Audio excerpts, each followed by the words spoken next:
Հայաստանի Հանրապետության առողջապահության նախարար Անահիտ Ավանեսյանը գեղեցիկ լուսանկարով հայտնել է, թե քանի մարդ է գրանցվել Արմեդ համակարգում, որ օգտվի ապահովագրության դեռ շատ անհասկանալի տարրեր պարունակող համակարգից, բայց լուսանկարի թվերը տպավորիչ չէին, սպասելի էր, ինչպես խոստովանում է հենց ինքը նախարարը։ Տպավորիչը նախարար Ավանեսյանի թանկարժեք գոտին է, որը Hermes բրենդի գոտի է, Kelly 18 Belt։ Վերևի դիակարգի լոգոն հենց Hermes-ինն է։ Ժողովուրդ օրաթերթն ուսումնասիրեց, որ նախարարի գոտին բնական բարձրակարգ կաշի է, ձեռքի աշխատանք, մանրակրկիտ կար ու եզրերի մշակում անցած։ Ըստ պաշտոնական կայքի նախարարի կապած գոտին արժե 1375 ԱՄՆ դոլար։ Մեկ այլ լուսանկարում Անահիտ Ավանեսյանի շարֆիկն է աչքի զարնում,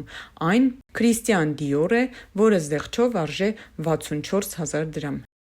Հիշեցնենք, որ նույն Անահիտ Ավանեսյանն էր, որ թանկարժեք պայուսակ էր կրում, այն արժեր 3132 ԱՄՆ դոլար, որի մասին Ժողովուրդ օրաթերթը գրել էր։ Իհարկե մոտ 10 միլիոն դրամ պարգևաճառ ստացած առողջապահության նախարարի համար այս թվերը մանրուքներ են, բայց 21.7% աղքատություն ունեցող մեր երկրում, երբ 649 000 մարդ աղքատ է, չի կարողանում իր օրվա նվազագույն զամբյուղն ապահովել, իսկ 0.6%-ը ծայրահեղ աղքատ 18 000 մարդ, այսպիսի շռայլություններն արդեն ամբարտավանություն են։ Հիշեցնենք, որ Նիկոլ Փաշինյանը ընդդիմադիր օրերում հաճախ էր շրջանառում շքեղության հարկի անհրաժեշտության մասին, հիմա երբ նա և իր թիմը գերշքեղ պայմաններում են ապրում, մոռացել է շքեղ կյանքով ապրելակերպը հարգելու մասին։